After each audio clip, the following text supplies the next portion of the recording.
Welcome to the EST Hangout. This is the EST Hangout, and today's guests are...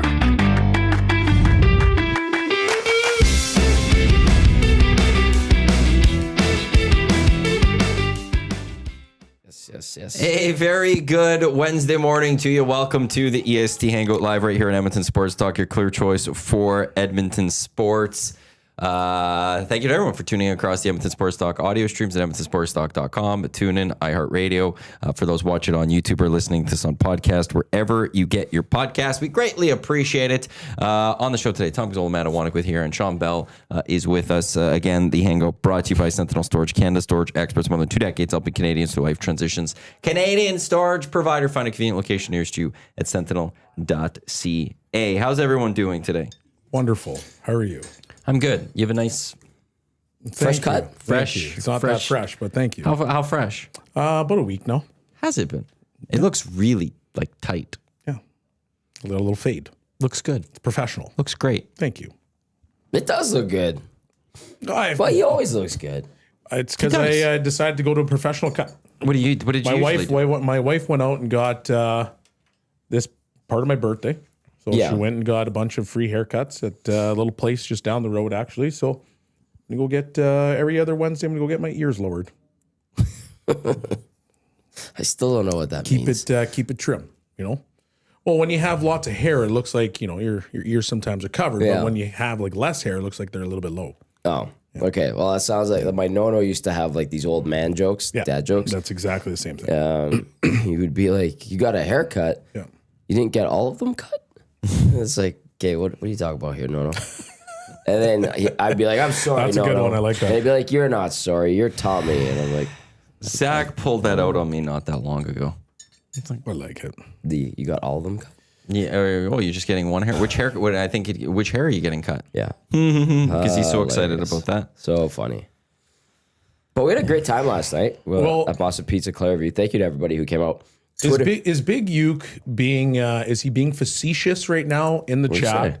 Because he's like, can Boom Boom further explain why on the post game show he said Howard should either be on the first line or in the AHL? Uh-oh. I don't think I said that. But you said he needs to play more than 6 minutes and 55 seconds. I actually said, quote unquote, and you can actually go look back at it. I said he should probably play somewhere in that 10 to 14 range. Yeah. I said, I don't believe he has to play on McDavid's line or Draisaitl's line, but I do think he's more than 6 minutes. Yeah, and you said, like, if he is up here because he's forcing them to, he's playing too good in the AHL, then why are you only playing him 6 to 7 minutes? Yes. I'm not doing it. 6, 7. I love how old people screwed it up for the young people and made it so uncool. Yeah. Thank you, old people like us. I didn't feel like I had to go there today, but I guess I apologize. I did. I inadvertently 6, did. 7. Yeah. Great. I'd add that in every so often. Yeah, let's be done. I'm trying to appeal to the youth to get them on board.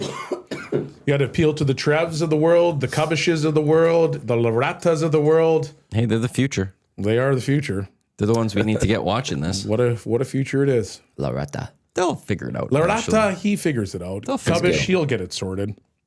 Loretta? Loretta. That's Ben. Why do you call him that? He's a little rat. Why do you call him a little? Why is he a little rat? Like everything he does, he just tries to stir it up like a little rat would. He does try to stir it up. Yeah. Sounds like someone else I know. Who? Oh. Maddie, if you want to play this game today. I'm just see, that's the thing. That's exactly. You want to play this game? You're the guy that likes to stir things up, and you like to then be like, "Oh, I didn't say anything," but you stir it up. I haven't stirred anything for quite a while. Benny's learned from you. No, Benny was already down the path before he met me. Like you've only encouraged and enhanced his abilities.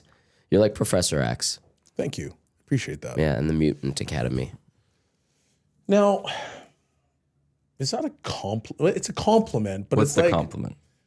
Like you're like Professor X. Like he's like the most powerful. Yeah, I mean he's also like, I don't know. You don't have. It's love the for least. It's Professor the X? least sexy superhero. Who do you want to be? Hulk, Wolverine, Silver Surfer, Thor. Those guys are like, when you look at their powers, you're like, man, that's sick. You could beat Thor. I think so. Thank you. You could be Hulk 2, Hulk Smash, Boom Appreciate Boom that. Smash. Thank you. Yeah. Yeah, I could see that. Somebody's like, hey, like Professor X. Oh, thank you. I'm wise beyond my years, but it's such a Bellsy's tough. legs work very well. It's such a tough, like, But it's like you're changing his mind. I get what you're saying, right? but You're you think about it, enabling right? him and You're like, man, building him up Thor like just Professor X. freaking came down from the sky. He's like blowing stuff up. There's lightning Sick everywhere. cape. He's got a sick cape. Hammer. You're Professor X. Could you imagine Bellsy rolling around in a wheelchair? And with a British accent. That's why I'm like, it's a compliment, and I get where you're coming from, but at the same time, you're like, you look at it, you're like, you be Cyclops, and you're like shooting lasers out your eyes. Professor X, you're just rolling around. But so powerful. Oh man, that's good stuff. Sorry, buddy. No, I have no idea what's happening. I don't know. You're not Professor an X-Men? You don't know like Marvel or anything? No, I'm not. Professor X is basically, he's like the leader of the X-Men. Yeah. He's a telepath. Yeah. And he's like one of the most powerful guys, but he's got a bald head, and he's obviously, he doesn't have the use of his legs. Yeah. And so he rolls around in a pimped up wheelchair. It is pimped up. But like, he's powerful. He's all knowing. He's good. He's like the most powerful mutant. But if you despite his physical have abilities. to like pick a superpower, it's probably like, come on, man. So you're going for it sounds like you're going for flashy and not most powerful. Okay, sorry. What would you go with? Well, if you're saying this guy's the most powerful, wouldn't you want the most powerful person? Yeah. Don't you want to be that as opposed to be flashy? When you just have your song on, you see me rolling. Bellsy's like that. But he controls everyone then, doesn't he? He can. Unless you're Magneto and you put a helmet on. That's right. Because him and Magneto grew up together. We're best friends. So there's only one person you can't control, but you could control If you have a anyone helmet else. on, you can't be controlled. Yeah. So I'm going to put a helmet on. And I think Juggernaut had that too, right? The big helmet. That part I don't know, but I just spilled coffee on myself. Anyway. Professor X and Magneto are back in Avengers Doomsday. What a big cute kid. What did he say? He's powerful, but he's stopped by a staircase. But then he could force other people around him to carry up the staircase.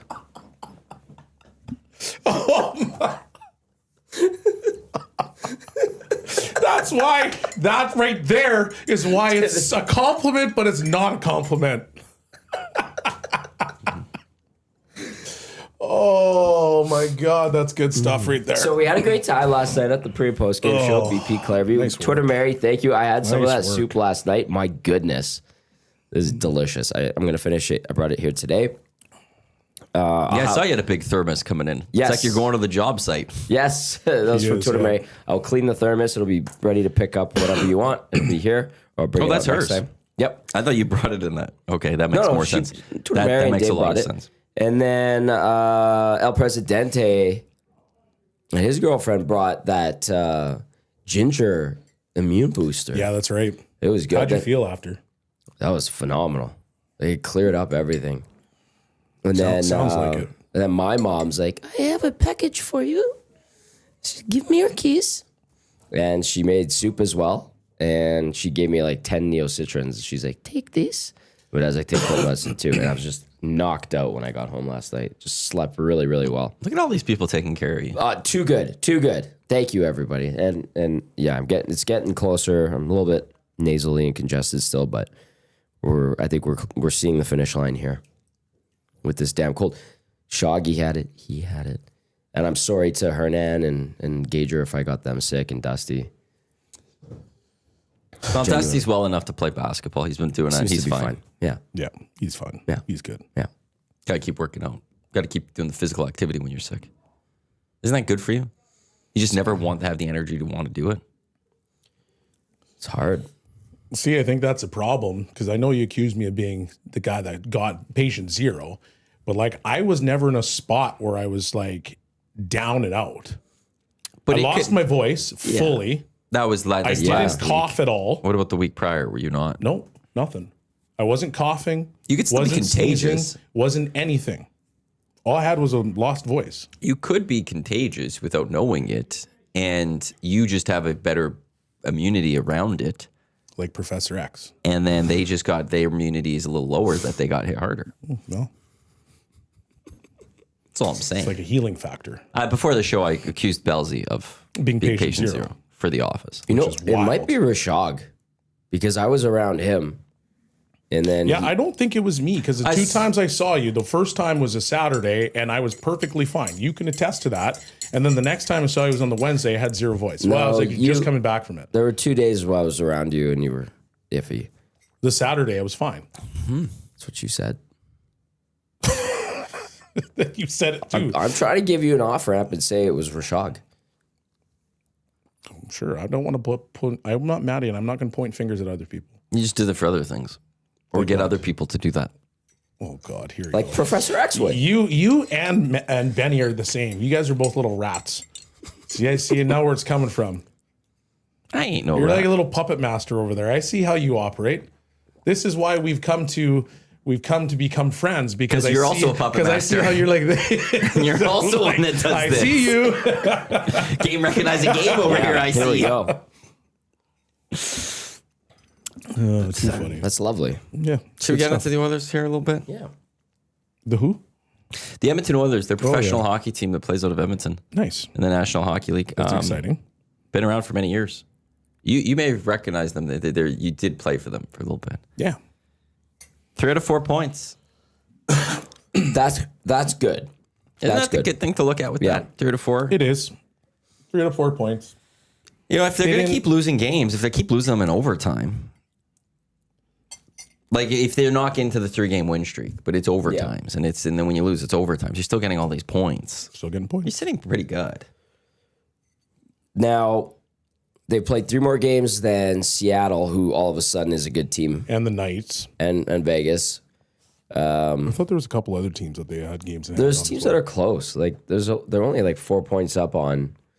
It's a close race. The Oilers have played 47 LA? games and are sitting at 54 points, the exact same amount of points as Vegas, who do have 3 games in hand. Yeah. Yeah. They sit 4 points up on Seattle, who have 3 games in hand. So they would have to go 2-0-1 minimum to pass the Edmonton Oilers. Right. And then San Jose is at 49 points in 45 games. The Kings are at 48 points in 45 games. So even if those teams use their games in hand, the Oilers will still be up on them. And the Oilers play basically every second day anyway, so they're going to be Yeah. in action. Yeah, because it's Islanders Thursday, Canucks Saturday, Blues Sunday, and then Tuesday, Thursday, Saturday, Monday, Thursday, Saturday to Yeah. close out this month. So Yeah. a lot of hockey in here. They're actually in a decent spot because outside of great those spot. top 2 teams in Vegas and Seattle, they only have like 1 or 2 games in hand. Those other teams I'm not have even only worried 1 or about the 2 Seattle games in. one. Yeah. Like for that, again, Seattle has to basically win all 3 games in hand. And that's the one thing. It's great to have games in hand, But you got to win them. but you got to win them. They're not guaranteed wins. Yep. So there was a point just a few weeks ago where Vegas was in the same spot, had games in hand on the Oilers, but they started losing games. And it was like, okay, the Oilers were staying above them for a little bit. Now they've picked it up Well, again and here. the- But and one of the- if you have the games in hand, you'd rather have the games in hand, I would think, so you control some more of your destiny. But you still got to win them. And then the other piece of that too is the Oilers have played a lot of games out of the division. And so they're going to have a plethora of games where it's all in division stuff. 4-point games. 4-point games, which are obviously massive. So depending on what some of these other teams and their schedules look like, you know, you're going to probably see quite a bit of meaningful hockey, at least for the Oilers, because they are 4-point games, and you can, you know, get a bigger gap if you start to win those games. That's why that loss on Saturday to LA stings a little bit more. I know LA is kind of up and down, but they're still there. They're in the mix. Couldn't bury them. And actually, I thought had a lesser game compared to what we've seen from Edmonton lately on Saturday. I know I'm going back a little bit, but Yep. that one, the more I thought about it, I was like, oh, I'd be pissed off about that. Yeah, but like, what really is LA? They're a Are they team just waiting the to make a same- coaching change. Are they just the same as we've always seen? Kind of.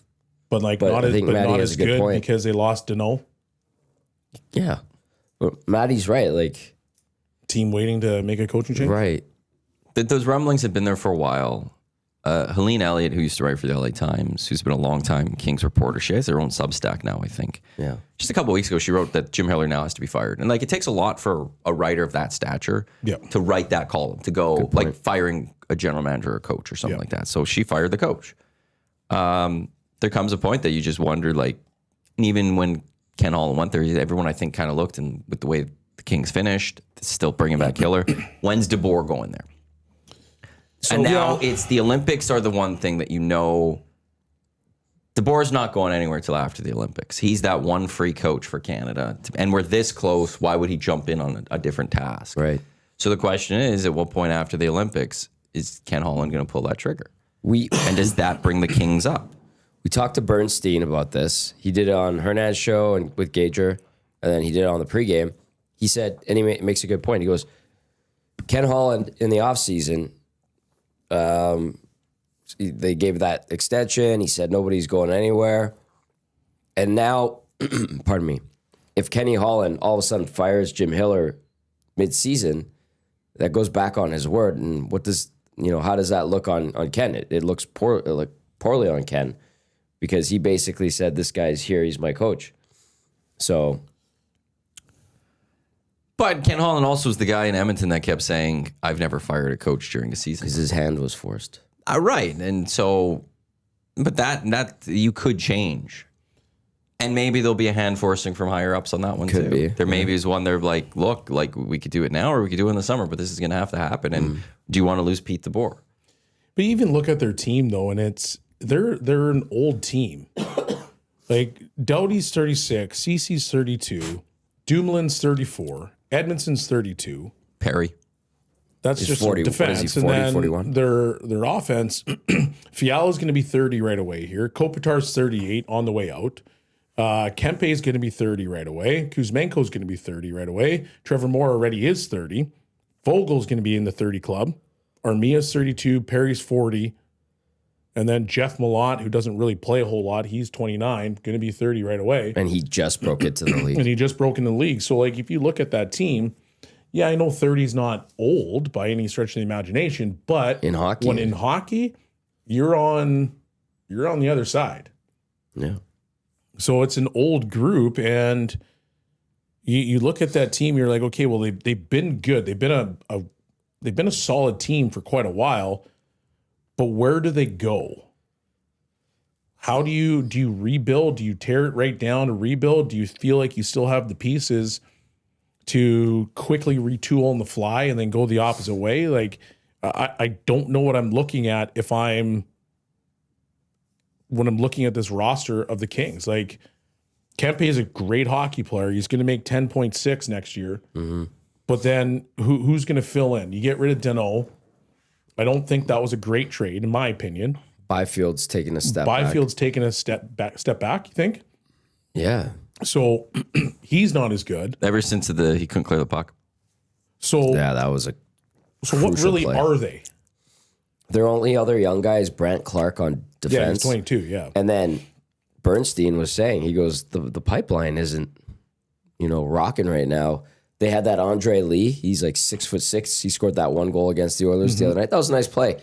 But as DB put it, like he said, there's not a lot down on the farm in Ontario right now. So Yeah, based on what I'm seeing, like there's not a lot there. A lot of 22, 23. Yeah, not really a ton.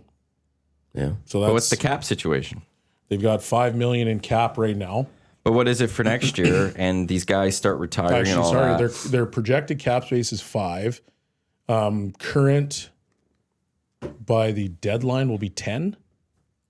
They'll have 10 10.9? million to play with, Yeah. Say you could bring in like a $10 million player. But okay, so next depending on where you year, are. next year at the moment, they're projected to have nearly $27 million in cap space. Yeah. For 27-28, it's upwards of 62. 28-29, upwards of $80 million in projected cap space. So they have money to go play with. That's the one thing. And like, yeah, well, Fiala, you're going to build around, I guess. Same with and Kempe Kempe, yeah. and Byfield. Those are your three guys that you're building around up front. What is their draft capital? It hasn't become a desirable destination in recent years, That's a though. good That's point. another piece of the puzzle. A lot of guys have turned down offers and trades to go there, and which is interesting because you would think it would be a prime destination. But if Ken Holland has a cap space, he learned from Edmonton, I'll just throw an extra mil or two at you and you'll come. And he uses his cap space. Maybe not properly and not rightfully, but he will use it all Edmonton along. was in a little bit better of a spot because you had Connor and Leon. Sure, but you're in LA. You could see where it's going. Right, but you could find those people that just want to play in a nice spot and be like, here's an extra $2 million. He did it with Cody Ceci, you know? Yeah, it's a different one. But like that's the one thing when you have all that cap space, you could just quickly go spend. Yep. Now it doesn't mean you're going to build the right team. Look at the Preds 2 years ago, what they did in that free agency. But that's the one thing that I see is that the one benefit for them is you have a lot of older guys, but they're going to go away and you just gain that cap space. So like, so based off of the free agents, the top, let's call it 10 free agents coming up, you've got Panarin, who's 34, Bobrovsky, 37, Ovechkin, 40, Laine, 27. He could be a potential target. Yeah, if he wants to leave Montreal. Yeah. Exactly. John Carlson's 36, Trouba's 31, Kevin Hayes is 33, Kopitar already said he's retiring. Yep. Anders Lee is 35, and then Evgeny Malkin is 39. Those are your top 10 free agents. And then from there, obviously, it's different guys, but you want to find, based on what you're trying to build for, was Fiala being, what, 25? No, he's like 20. I think he's older than that. No, he's 29. Yeah. Kempe's 29. Yep. You got to try to find guys within that same window that are going to help you kind of get over the hump. And usually those guys are locked up. Exactly. Right. But an Alex Tuch, yeah. could he be a fit? Right. I know a lot of teams want him, obviously. Nick Schmaltz, could he be a fit? Maybe. He's having a good year.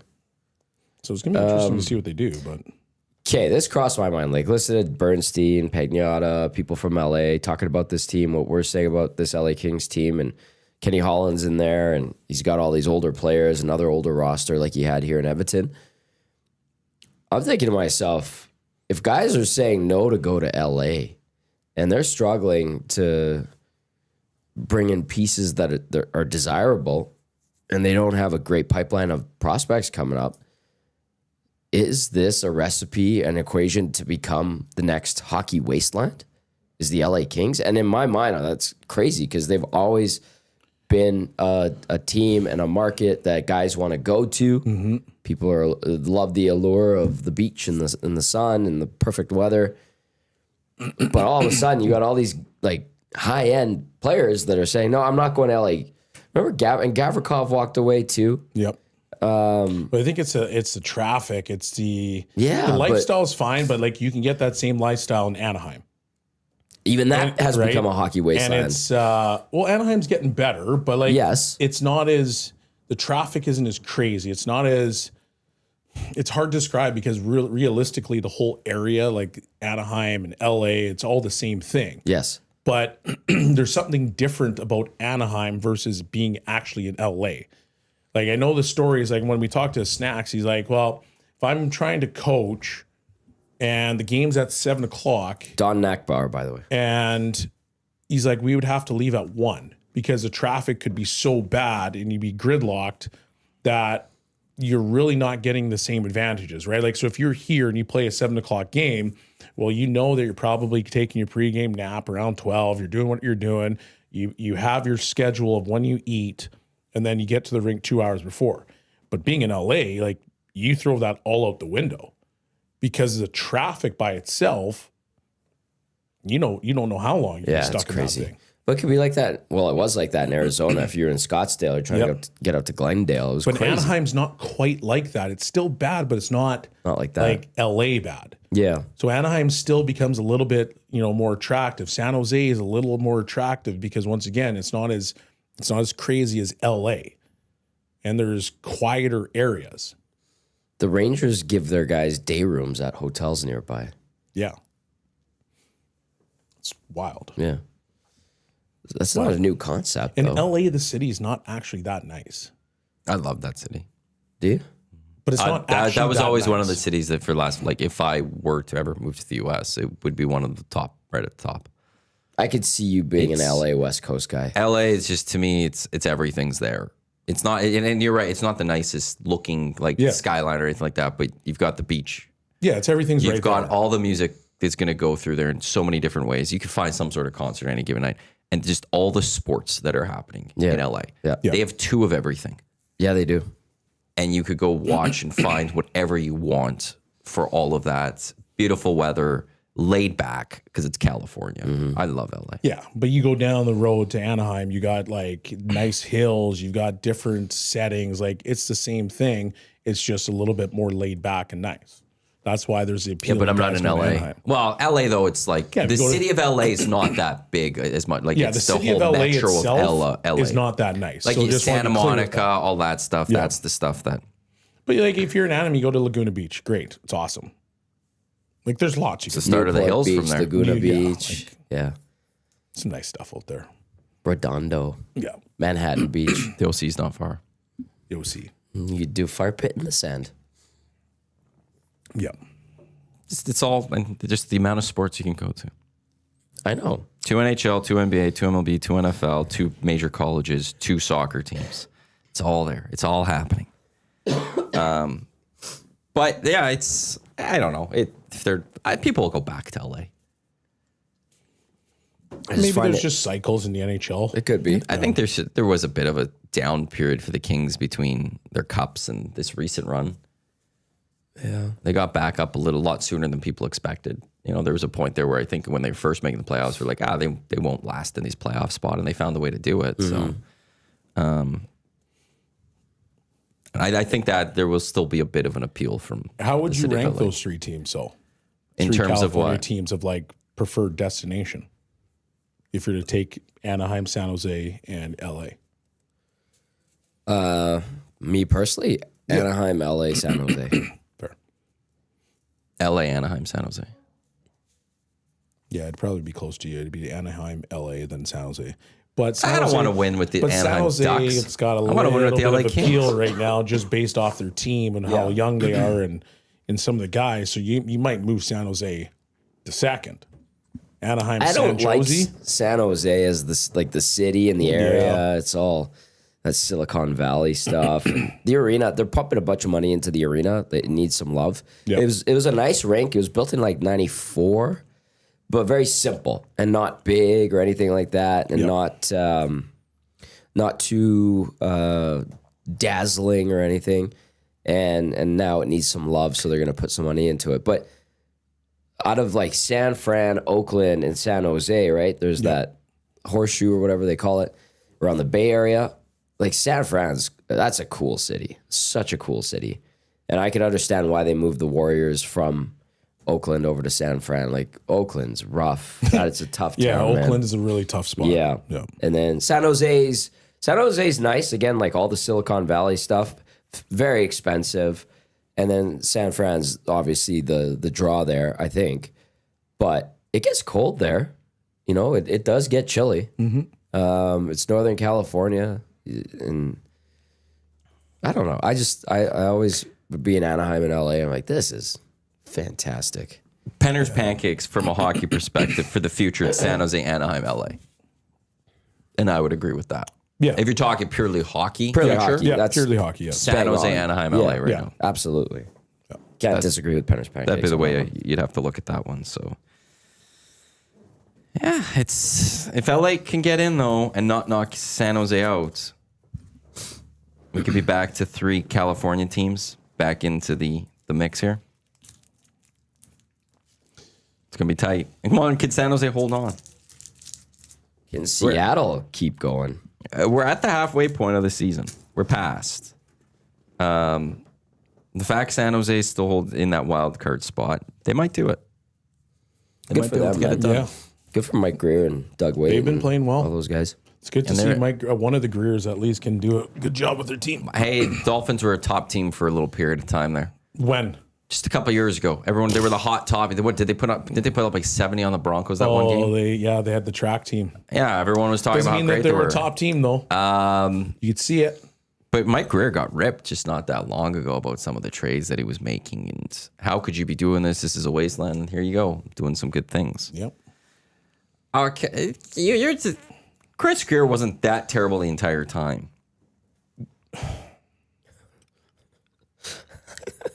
Miami Dolphins. I think your seasons. reaction says it all.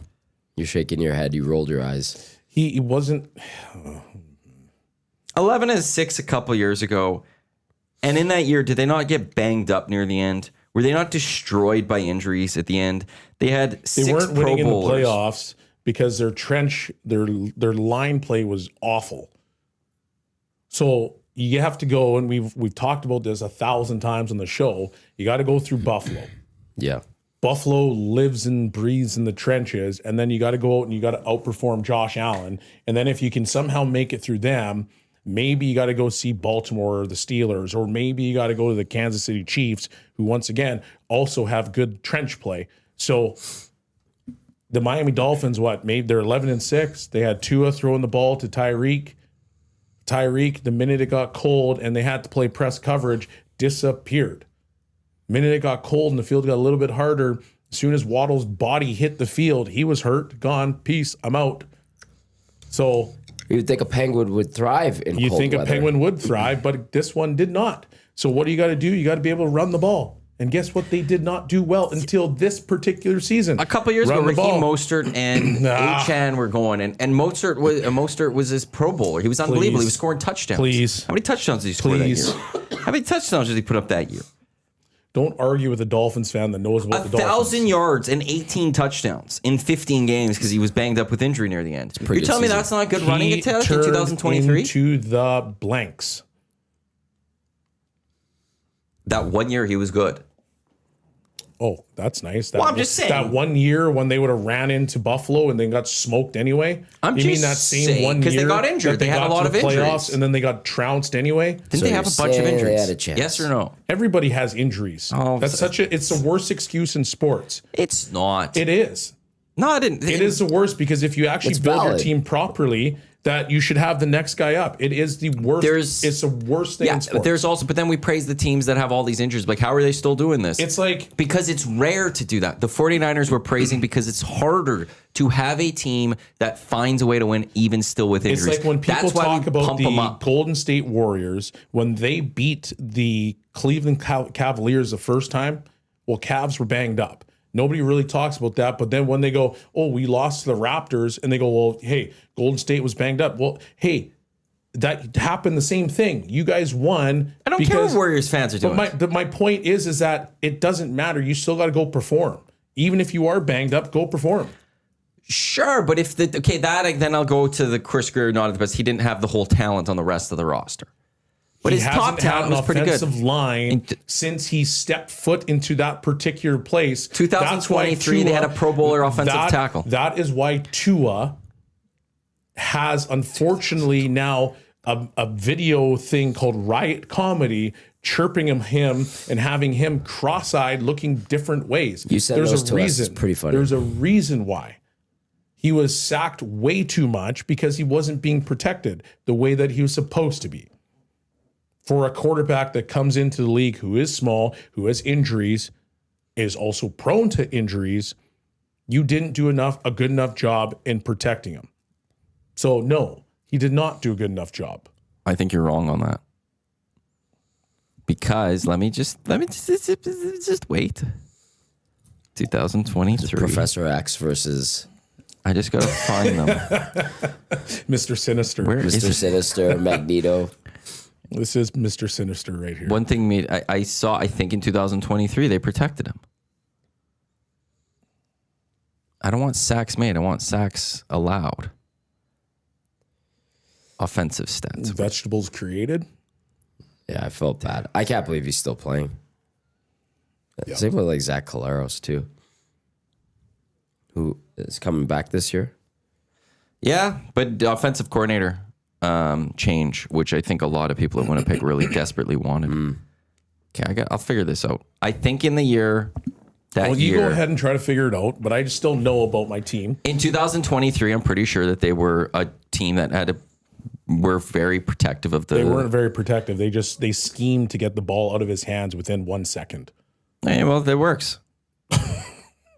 And anytime he had to hold on for it for 2 to 3 seconds, they didn't put up any kind of numbers.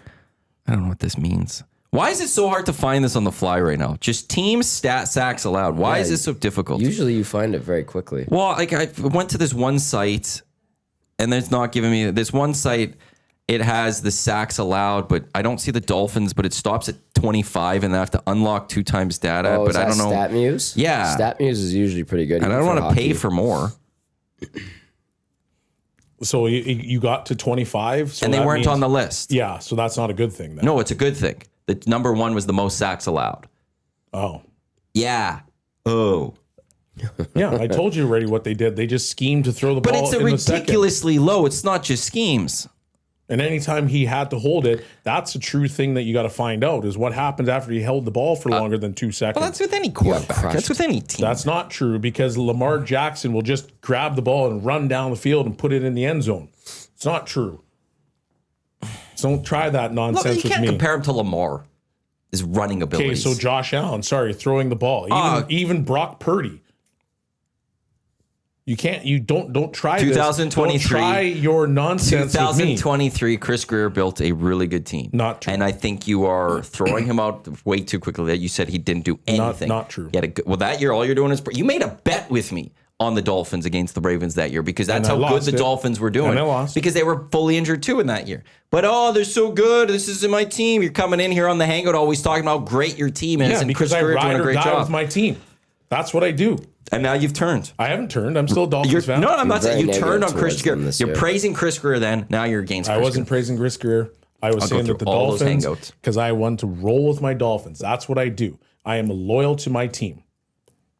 But the fact of the matter still is he didn't protect him enough. Doesn't sound like John Harbaugh is necessarily there yet. Yeah, I know. I think the Giants. Giants might be the number 1 for Harbaugh.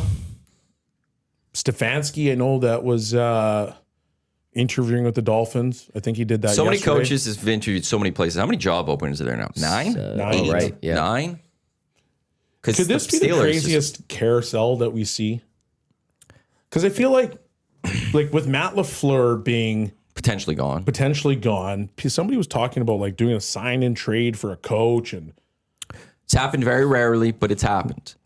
An active coach leaving their team to a new team, most recently that I could remember, I don't know if it's happened since, was Herm Edwards going from the Jets to the Chiefs. They traded him? Yeah. Sean Payton his rights were traded. So Sean Payton retired, or they ended, but they kept the contract. Right. And so the Saints got compensation from the Broncos when he went to go coach with the Broncos, which is what everyone's seeing and thinks is going to happen with Tomlin, is that he's resigned, but the Steelers still hold his contract. Mm-hmm. So if he goes to TV this year but goes for a job next year, there will be a trade situation. There'll have to be some sort of compensation. He's still for Mark under Tomlin. contract. Whereas John Harbaugh, for instance, was fired. He was let go by the team, so his contract's done, and he can go sign anywhere else. maybe it's just the fact that there's so many big names. I know. Well, I think with one thing that's just kind of unnerving too, though, is just the fact that Harbaugh and Tomlin are gone. Yeah. Like 18, 19 years respectively for those guys. Like I was for John Harbaugh as a Ravens fan. John Harbaugh was hired in 2008, I think. I got accepted into Nate, took a radio program, graduated, went to 1260, worked my time at 1260, got let go, came here, we launched EST. We've been a few years into EST, then John Harbaugh's gone. Like his entire time that he was at the Ravens, I did so much of just for a career. Like that's how long him and Tomlin have been there, which is just ridiculous. And they're gone. And it's just kind of like and Bill Belichick's not around. And it's kind of that new, like what? It's a new wave. It feels, I feel like, what do I do with my hands type thing. I saw something on Twitter today. It was like Mike Tomlin was hired like 2 months or 3 months before the first iPhone came out.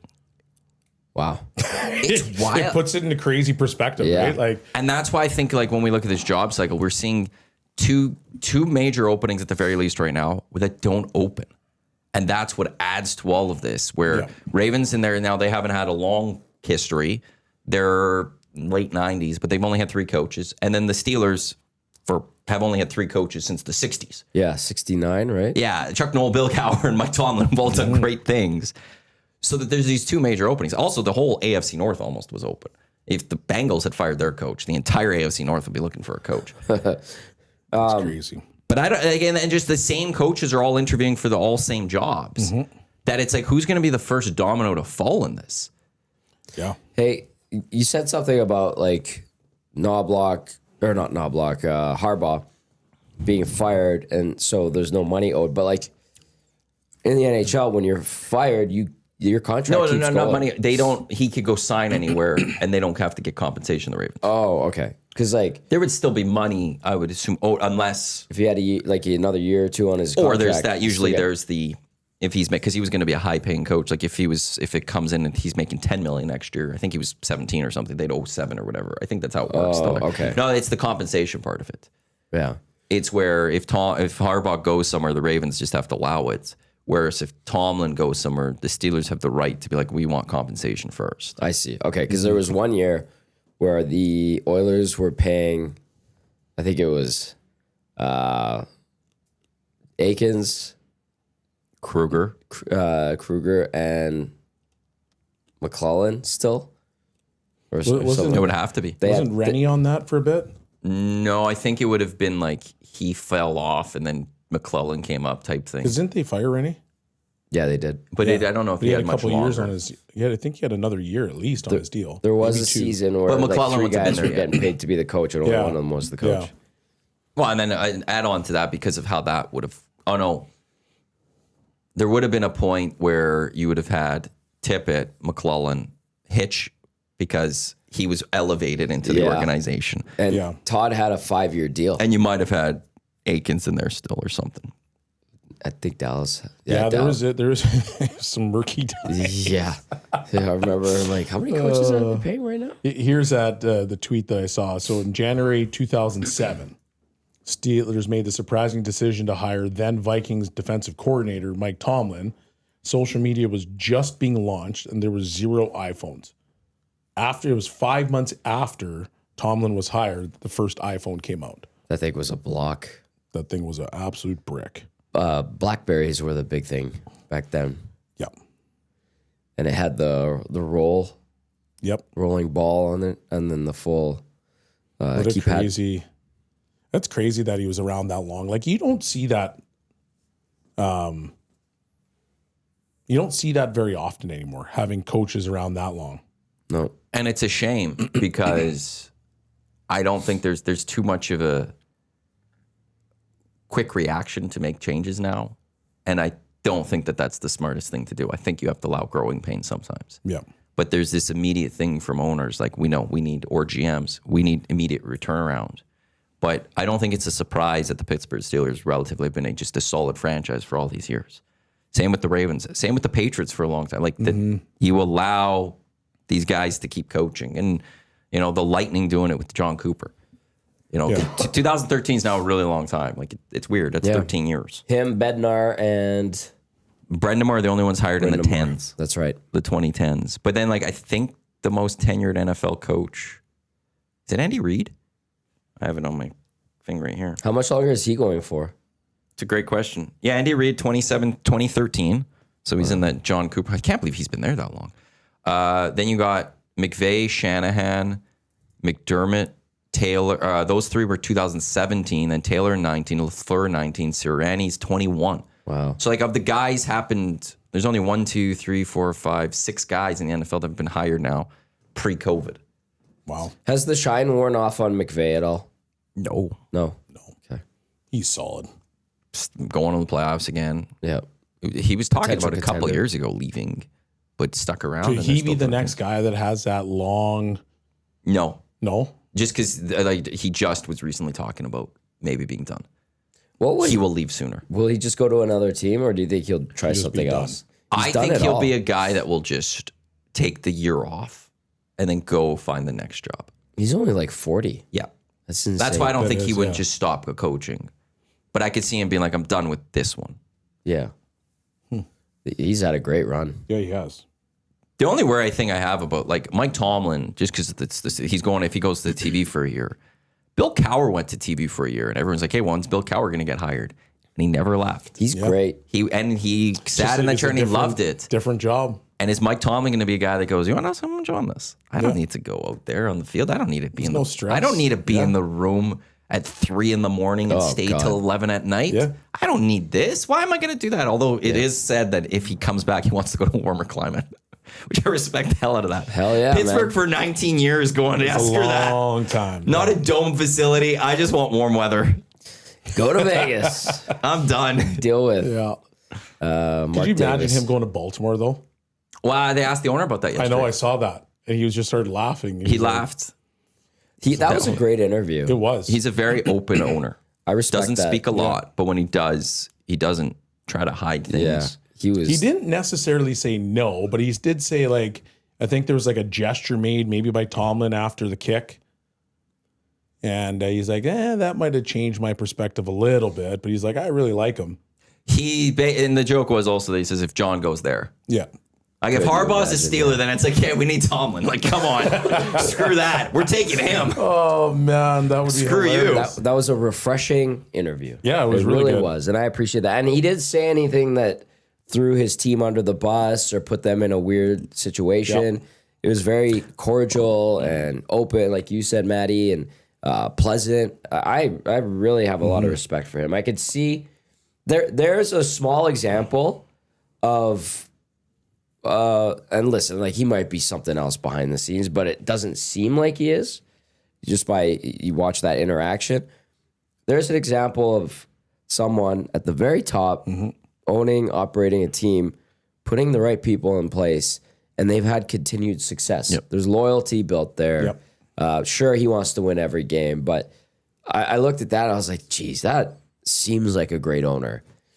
And then you contrast it with some of these other owners, football, hockey, whatever, basketball, baseball especially, and you're just like, why can't they all be like the guy in Baltimore? I know it's my team, but I think there should be like stories written for business on how he's ran that organization. Like, so he bought the team from Art Modell and all that, so he wasn't there from the start. But they've had 2 GMs. It went Ozzie Newsome, who came from Cleveland, and then it went to Eric DeCosta. And Derek DeCosta was a hot candidate for GM jobs. Every team always constantly would be like, we want him. And he'd be like, no, I don't want to be your GM. I'm just going to stay as the assistant GM in Baltimore because eventually I'll be the GM of this team.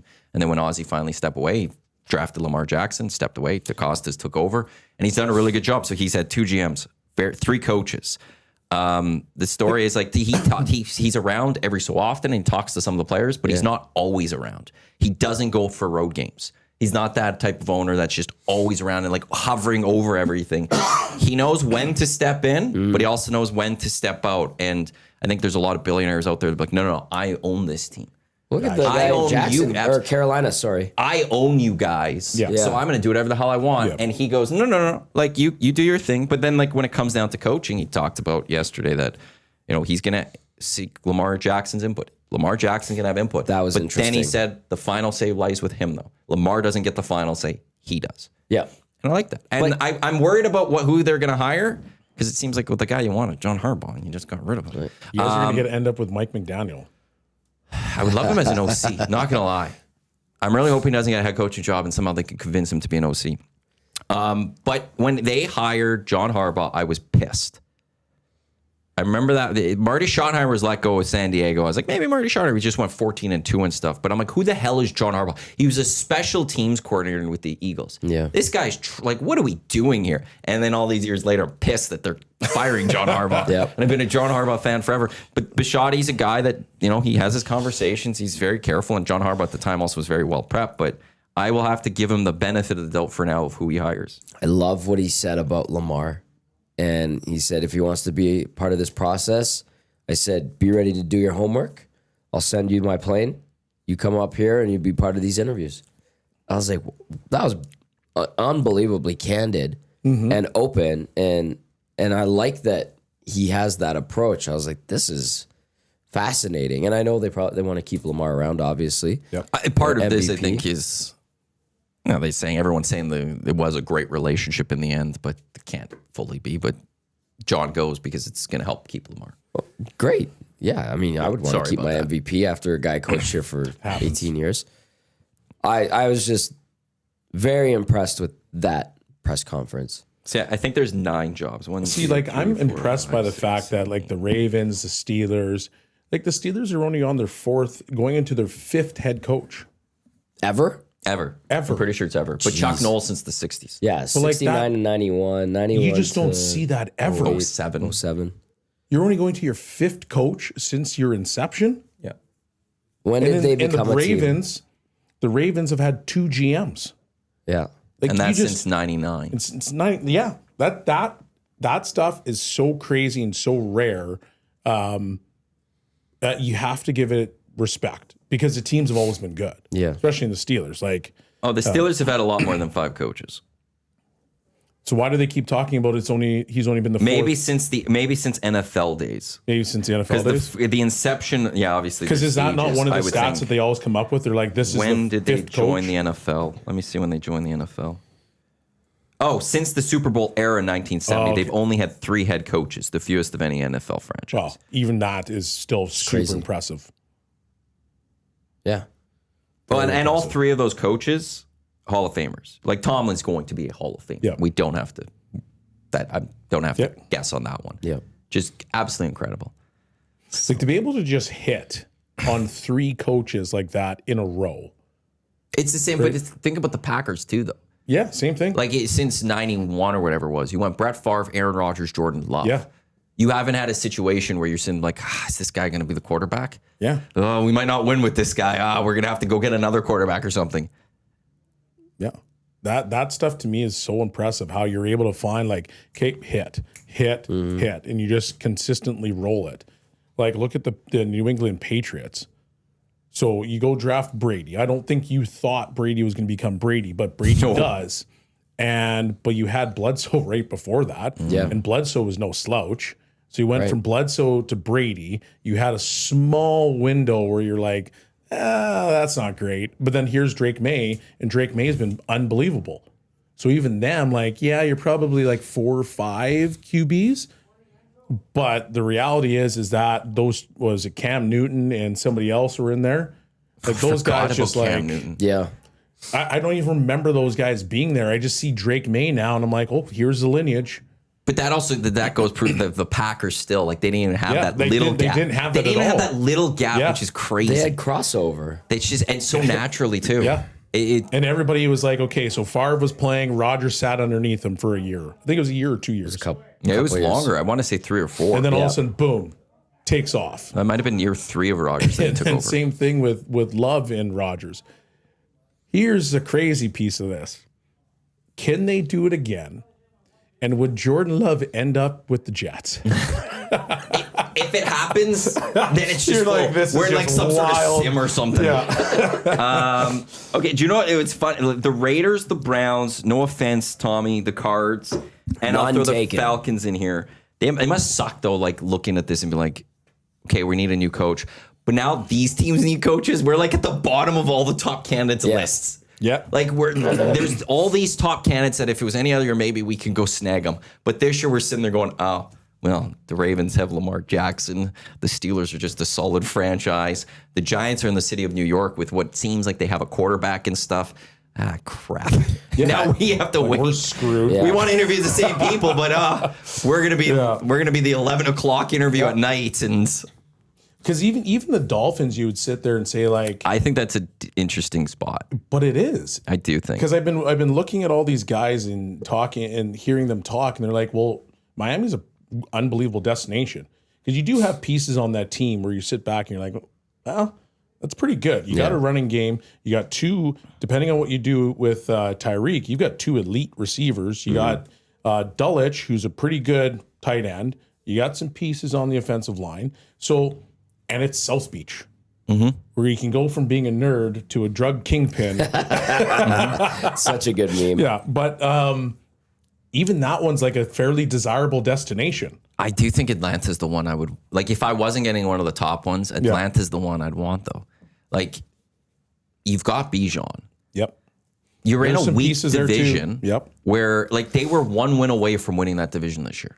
Ultimately in the end. That's crazy. Like you're that close to possibly getting right to the playoffs and stuff. Yep. There's something there. And now you have to deal with the quarterback. Okay, who's your quarterback type thing? Well, Penix is your quarterback. yeah. You But gotta is he a guy? Is he going to be the guy? I don't know. That's the thing. I don't know how they do He it. reminds me of like Bryce Young when he first started. Yeah, sure. So he needs a couple more He needs years some still. years, but they need to do a better job with their offensive line. Like, it's one thing that I always complain about because I don't understand it. You bring in this quarterback, right? And you're like, hey, you're going to be the savior of our franchise. But then you're going to give him a shoddy offensive line. And you're going to be like, I want you to make magic happen. Well, if you want to make magic happen, give me some time to do it, because I still have to figure out, being in the college world and then going to the NFL, there's a massive learning curve. And it's really hard for quarterbacks to figure that out like this. So if you're this young quarterback who's supposed to be the franchise turner, give them the opportunity to maybe hold a ball for 3 seconds as opposed to having to scheme a 1 second window.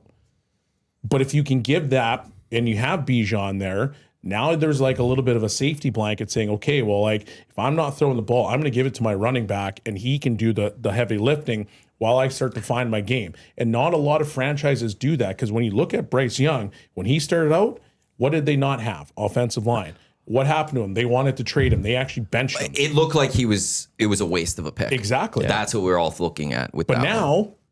all of a sudden, they got an offensive line. Now, all of a sudden, you're like, oh, that's the same guy that we had? Huh, weird how that works. This is why I think that, this is where I really appreciate John Harbaugh as a coach, though, is that he doesn't coach. He doesn't have a certain style he wants to coach. He coaches the players. And if you just start with the way Lamar Jackson began, and it was a running team. Where Lamar Jackson's not the best thrower when he came in the league. He's okay, well, he's not that. We're going to load up on running backs, and we're just going to beat you by running the football. We're going to run with this running back or Lamar. And if he has to throw, it's just going to be at a tight end. We don't need receivers right now. We're just going to beat you at the line. We're going to find a way to do that. And there was a progression where just a couple of years ago, like last year, whatever, massive, like an explosive team that could go put up points with the throwing game and all of that. And there was this full evolution you could see there. And that was John just in there. Okay, Lamar Jackson, our quarterback, we've got to build something around him. And I think he'd go to like an Atlanta and go, okay, we don't have an O-line necessarily, but we got Bijan. Penix, we got to grow. Let's build something around this and evolve it. Can you not, in that time, as you evolve it in Atlanta, feed Kirk Cousins to the Wolves? Isn't that why you're paying him handsomely to be there? Yeah, but they didn't even do that. They just decided, okay, well, Kirk, you should have been probably the bridge, but they didn't even allow him to be fully be the bridge. Because they gave him 4 years. Yeah. It should have been a 2 to 3. Yep. Like even if it was 3, we would be done 2 years of it going into the third year. Like this would be a perfect, it's Penix's team next year. Okay. Yep. Kirk's your backup. But they didn't even do that. They just said, okay, I think he got maybe But he half wasn't a year. good to start. He wasn't. Did he get half a year? Yeah, I think Or it did was he get the close. full year? No, he didn't get the full year. And then all of a sudden he was inserted into it. Maybe it was Even- 4 or 5 games. Maybe. Penix took over. Is Cousins' situation the same as Derek Carr's with New Orleans, where like the cap hit and penalty is so extreme? I don't think his cap hits is high. I think the biggest cap hit in the league will be Tua. It'd be like almost 99 million.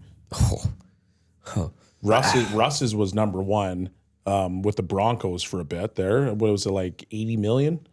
For full cap? Yeah, like it was dead money. Dead cap money with the Broncos? Yeah. When they got rid of him, I think it was I think you might be right. I thought it was like 80 million or something like that. Russ But it was Wilson dead cap. really high. 68 million, 80, somewhere in that range. I gotta see if I can find an article on that. Derek Carr's and the Saints is just ridiculous. Which is why, like, the way their season ended, 85 million dead cap. Yeah. A loss of 40. And I think that's overall, though. A loss it of was 49.6 against their 2024 cap space. The Saints have just, like, so much dead cap led by Derek Carr. And I think they have one more year of bad dead cap. But if you're a Saints fan, you're sitting there after this year going, oh, wow, this Tyler Shuck is how it's pronounced. Are winning some football games. Yeah. Oh, maybe we have some here, and Saints get through one more year of bad cap space, then it's going to open up, and they can go, okay, who are the free agents? Let's build a team now. Yep. They're a team to, I think, watch out for in the next 3 to 4 years as having a nice rise that should be coming. What I will say, this one thing though about back to the coaching spots. There's 9 availabilities. It is still fascinating to me that, and I understand all of the reasons why. But there's not one report of Bill Belichick interviewing. Well, let me add to that. there's barely been any noise about the top collegiate coaches. Everything that you've seen has been defensive coordinators, offensive coordinators in the NFL. Like, this might be one of the first years that I've seen that little coming out of college. There's one name coming out of college. There's only one that I know of. That should be recently being like talked 4 about. or 5. No. No, because it's very hard to do the jump. It hasn't. It more often than not hasn't worked. Nicky Saban coming back? Didn't work. No, it did not. He is the greatest college football coach ever. Yep. He was not a good pro coach. But what you do in college doesn't necessarily always work in pros. You're dealing with, because in college, and now the transfer portal has changed this, so I'll be fascinated to see if more coaches get tired and go, I'm done with this. But you could sit there and be like, hey, this player's gone in 4 years anyways. This is my program. Mm-hmm. You listen to me. And then you get to the pros, well, that star quarterback gets his big money. It's hard to get rid of him. And if you go, this is my team, they go, is it really? Let me go talk to the owner and see what happens here. And the coach goes. Like, you just lose that power. But Kurt Cignetti, the head coach, I like him. Indiana, he's a Pennsylvania guy, apparently. And there's some people, would he go to Pittsburgh? I don't know if he'd leave Indiana after building what he's building here after just a couple years. But that's the name that has been that's the one college name I've seen. But Bill Belichick he's probably 2 seasons away from getting the all-time coaching wins record. And I'm surprised there's not a team we haven't even heard. Would Bill Belichick fit in this spot? I think it's over for him. I know, but even the ESPNs, that's just easy ratings. I think it's done. But that's easy ratings, conversation talking point, and they're not even doing that, which is just, to me, a little sad. It's over. Well, it's sad that Why is it sad? Because he was the greatest coach ever, and it's ending like this. Yes, he should have never gone to North Carolina. Never, and he should never have let his girlfriend on the field. It's just bad. It's a bad situation all around. Yeah, it makes me so sad. Don't let it make you sad. Well, it's just I liked the hoodie. I was a fan of him as a coach. I had great respect for what he did there. I had great respect for everything that happened in New England and how he went about his business. And it was very cutthroat. But for football, it had to be. And he was the best at it. He's the greatest, to me, like Nick Saban, greatest college coach, Bill Belichick, the greatest coach ever. And I don't know, it'll take a lot for me for that to be surpassed. And I do believe, because there's Brady or Belichick, I do believe it was just, we had a situation where we had the greatest coach and the greatest quarterback somehow be together. And that's why we witnessed such amazing magic for 20 years. And they cheated all the time. By the way, this is the EST Hangout presented by Sentinel Storage, Canada Storage experts, more than 2 decades helping Canadians through life transition. Shawn Belle, Gazzola and Matt Iwanyk with you here on Edmonton Sports Talk, your clear choice for Edmonton Sports, presented by Play Alberta. We've got Lock Shop, Oil Stream, EST Afternoons, Reed Wilkins Show with Jay Milne, all to come until 6 o'clock. And then our audio streams at 6 o'clock. We do have Crush Performance portions of this hour of the Hangout. They are brought to you by the High Product Marketing, official merch partner of Edmonton Sports Talk, promotional product that bring the buzz. Check them out, highproductmarketing.com. Something cool coming along with Chelsea. Limited edition thing. Really? You saw it in my office. Did I not? Oh, I think I saw it. Is it sitting in your office? Yeah. Yeah, I was showing a few people. I don't know if I showed you then. I'll show you after the show. I think I know what you're talking about. We're going to do limited edition of that. I think cool. just a quick run, short run, one chance at it. So stay tuned. But that's all wonderful. It's Chelsea's idea with the High Product Marketing. If you're a company that's looking for any promotional products, check them out. And EST Fun Spiel, presented by Hammer Injury Law. Thank you to Hammer Injury Law jumping on board for that one. January 31st, I think, but we went to the Nasty Clubs first. I think I'm fully sold out. Already? So stay tuned. If you're not in the Nasty Club and you want to get into the Fun Spiel, maybe I'll have one spot open, but the Hive with a great little package or a great little item that Chelsea came up with for me to throw into the teams. So the Duke was nice. Yeah. It was a nice Duke last year. They were. But there is some news that's coming down in Edmonton today. I'm waiting to see. Is there? I want to ask something. There's something there's going to be an event that is coming. So I'm just waiting to see if it gets announced and when it gets announced. I want to, as a filler. I don't know when it's getting announced, so it might not happen during the show today. Do I know about this? No. Okay. As a filler, Darren from Vegreville sent this in earlier. We're talking about LA and which markets are like hockey wastelands, and it's a temporary thing. Darren from Vegreville said, California state taxes is likely a big part of the decision-making process compared to Florida, Nevada, etc., where there's no state tax. I mean, if you're dealing with a lot of the weather climates, Yeah. and you're sitting there and, okay, why Florida? Why Tennessee? Why Dallas over Nevada over LA? Yeah, that'd probably be a big one. Yep. And that's a more recent thing. I mean, Vegas just came into the league in 2017. Florida was kind of a hockey wasteland for a little bit. Tampa's been good for a couple decades now. Do you remember those days of Florida where there's like 6 people in the stands? Yep, I was there. Hilarious. Well, They'll be back there cover roller games there soon enough. Yeah.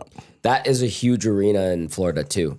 Yeah. It's like 20,000, and there would be 7,000 people, and you'd be walking to or we'd bus to the game, but there'd be nothing in the parking lot. It was one of those.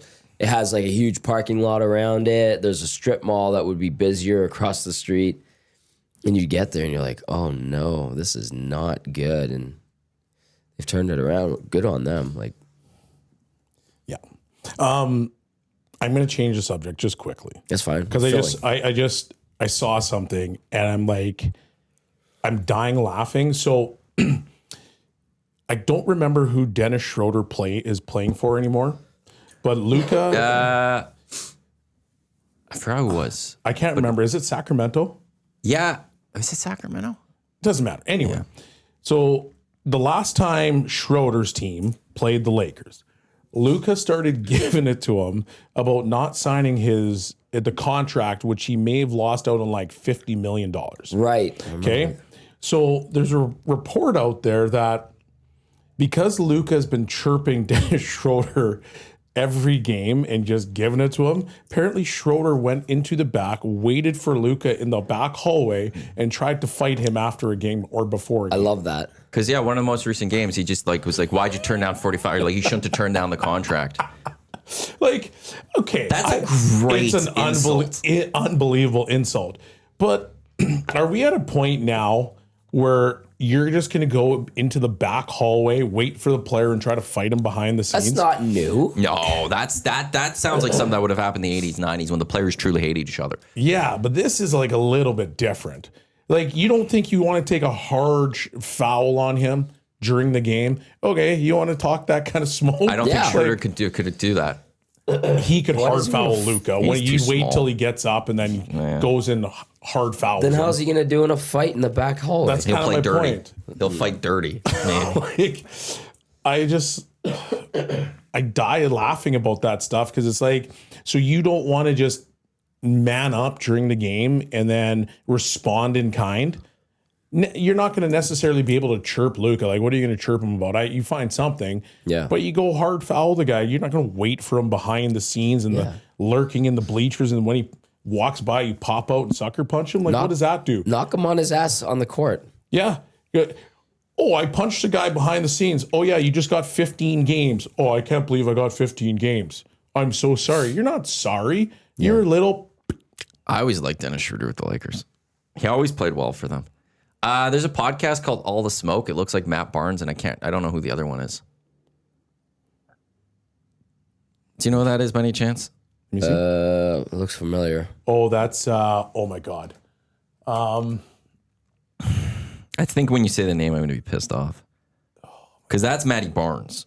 Yes, I know. The other guy, what is Brother his of name? former Eskimo Jason Barnes. Yeah, I forgot about that. Yeah. Okay, well, so there's podcast All the Smoke. Yeah. I just saw this. Randall Cunningham was on it. And they asked, so here's the tweet. Everyone knows a Gizmo. Henry Gizmo Williams was Randall Cunningham's funniest teammate, and the stories back it up. Yep. Check out our latest episode of All the Smoke with Randall Cunningham on YouTube. So I'm going to have to go check this one out because... He talks about the Giz because have you seen this or heard this? I've seen the clip. He talks about the Giz being one of his wildest teammates ever, and he said he would make these weird noises, but at the same time he'd make weird noises. He'd like bite you on the shoulder, and then he'd make the weird noise, and he'd do it in like places that were like really super upscale. Like if you were to go to what's like one of the best steakhouses here. Ruth's Chris. Like Ruth's Chris. Yeah. Right? People are dressed up. It's quiet. he'd go walk up behind you and he'd bite you and then he'd make this weird noise. So they talked about that. They laughed about it. But then there was like old TSN clips that would pop up. It'd be like Doug Flutie, a couple other guys. It'd be like Giz would walk around just buck naked and in the most random things. So he'd go to a team meeting, but then he would show up naked. So yeah, Giz is the wildest teammate. It's cool when you see him around town.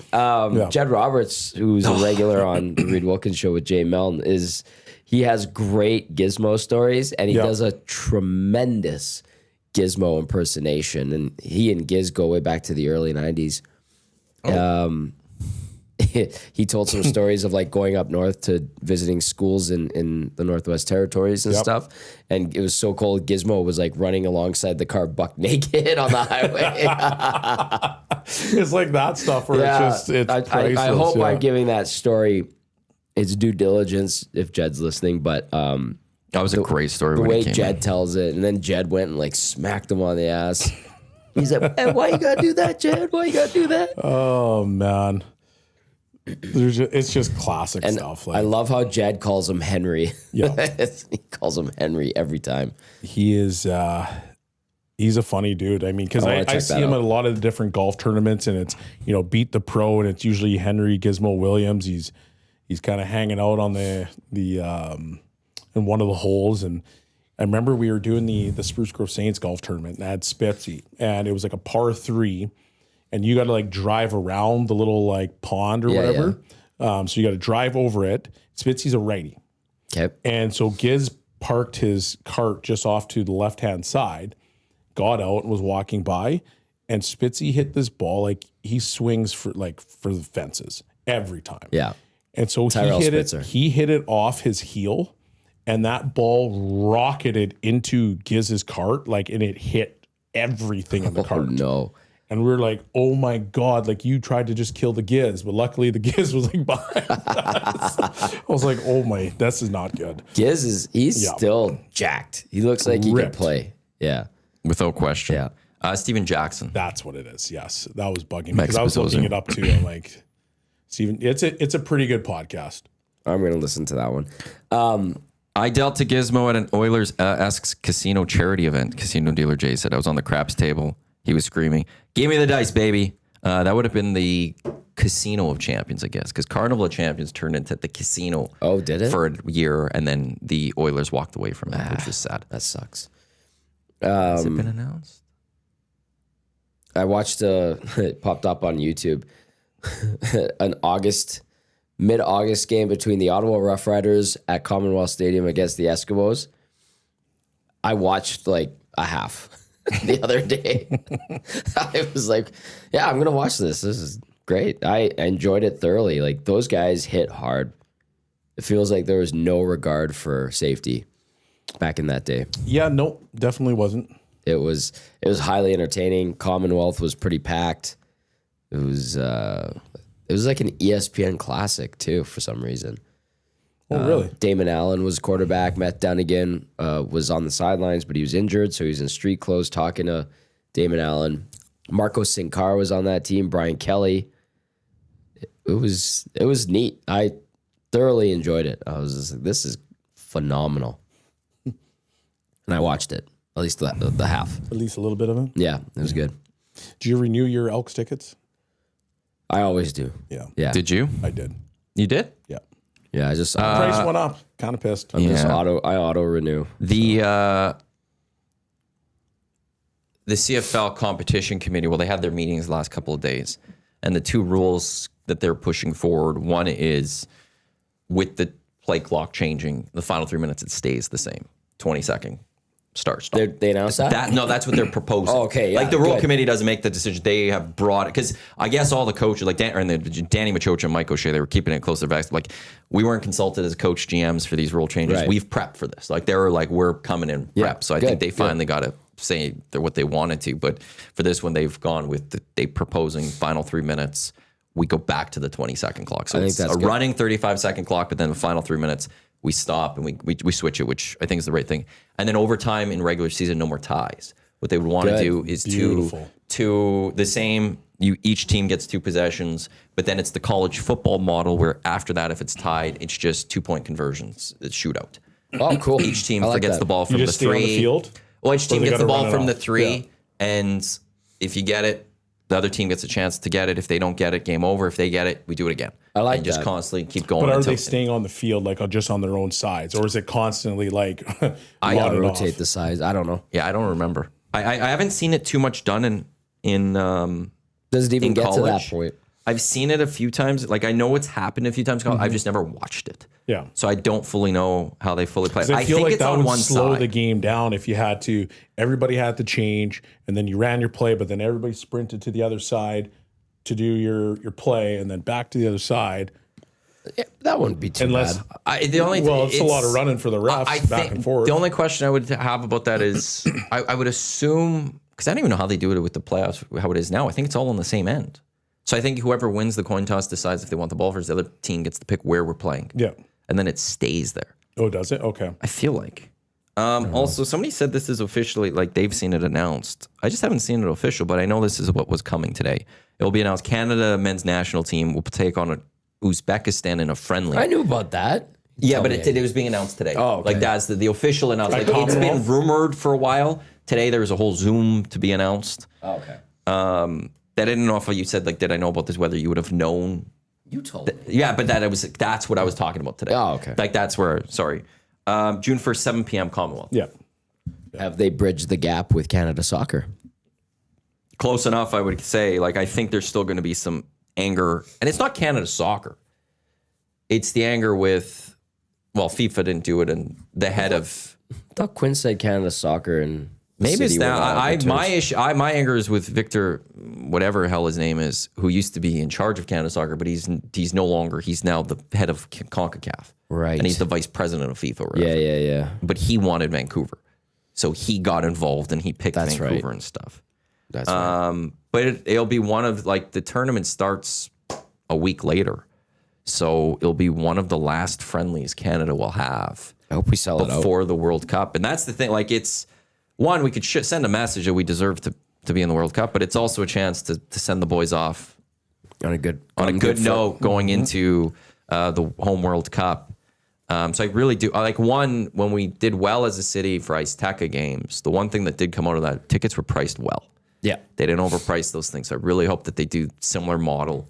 I think it was like $20-$30 to get in type I'd thing go for to that. that. If you could do $30 or something, pack that place out. Yeah. If it wasn't for the snowstorm, we would have set a Canadian men's national team record for the biggest attendance. We would have. We had over 50,000 tickets sold. We would have got to the 60. Would it end up 48? Yeah, 40 something, which I very thought, and they impressive. they did announce that people showed up, but I thought we were going to be like 20 that day. I'm like, this snowstorm's going to stop it. It'd be great if we could pack that, send them off, send Davies off in a great way. Yeah. And yeah, it's going to be June 1st, 7 p.m. It's going to be a lot of fun. That's awesome. I will have my tickets. Of course. I'd go. Buzz, you want to go? Drink some beers and watch soccer? Yeah. Okay. I'm interested. It's a great time. I'm very interested. We'll get Canada kits. Yeah. We're going to get a new one for this year. I think one of the last games I went to, I bought a Messi jersey when he was with Barca. Mm-hmm.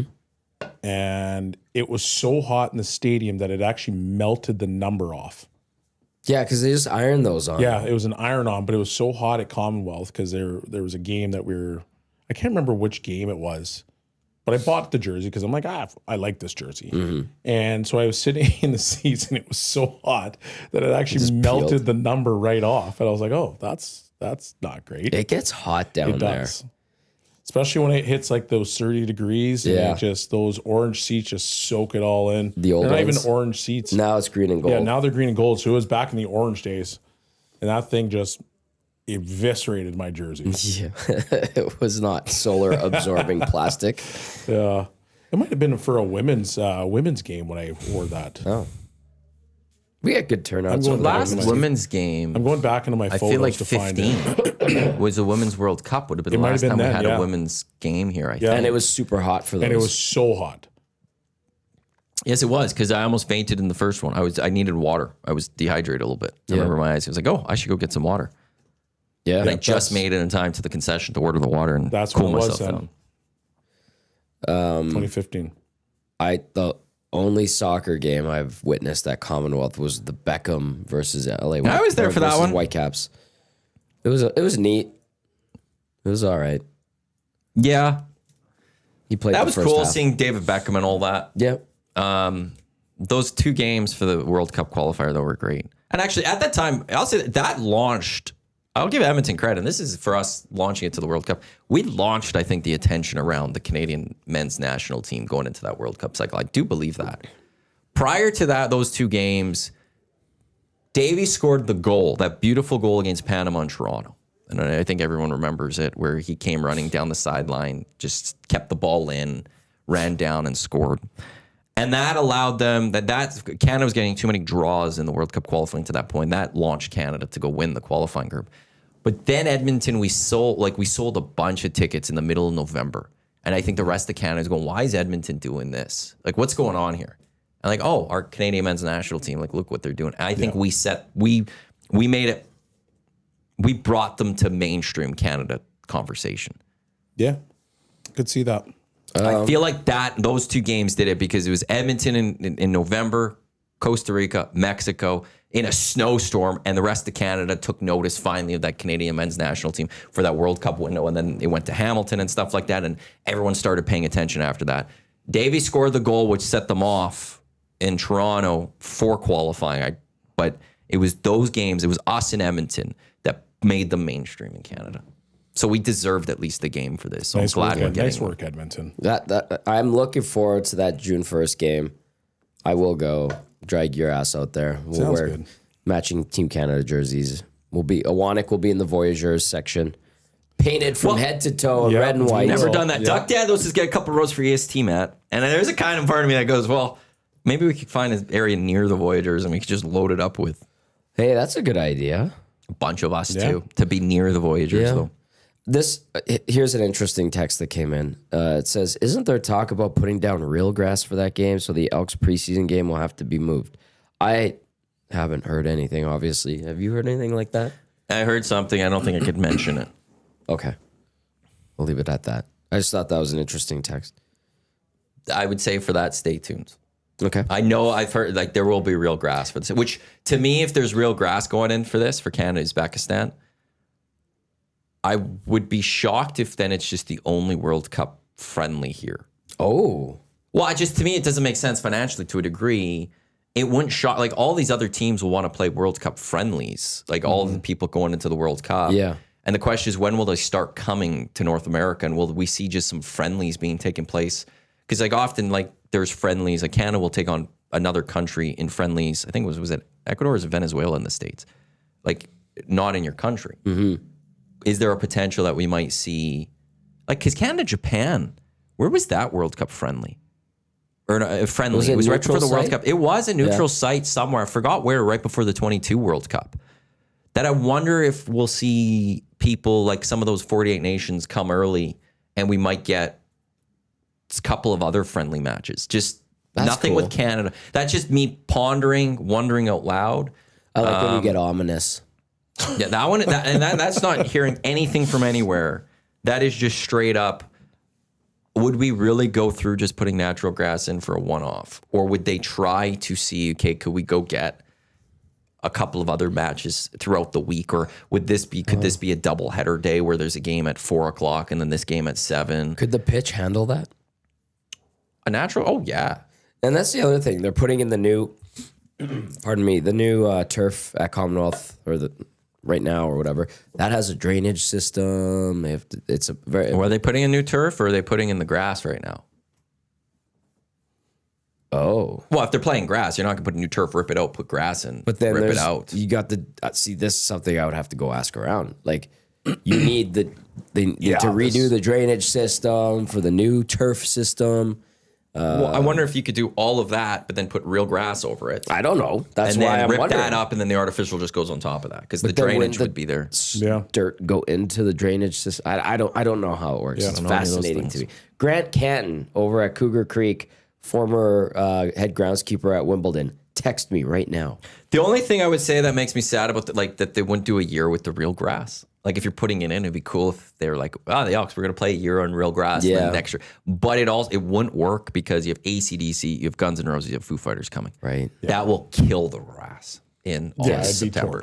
It'll be done. Like so, it's like, oh well, yeah, you can't do it for that long. But it'd be cool if they could have just like do like a couple games on it. Bring it. They back. just need the system. What's the one building in Europe that has like it opens up, it's retractable, it goes down, and then that's Real Madrid. Boom. And there's That's an English what we're team that talking has that too. But they just need that system. Yeah, Real Madrid is just like super cheap. it's just the biggest club on the deal. planet. Yeah. Just do Need that. that, Edmonton. Sure.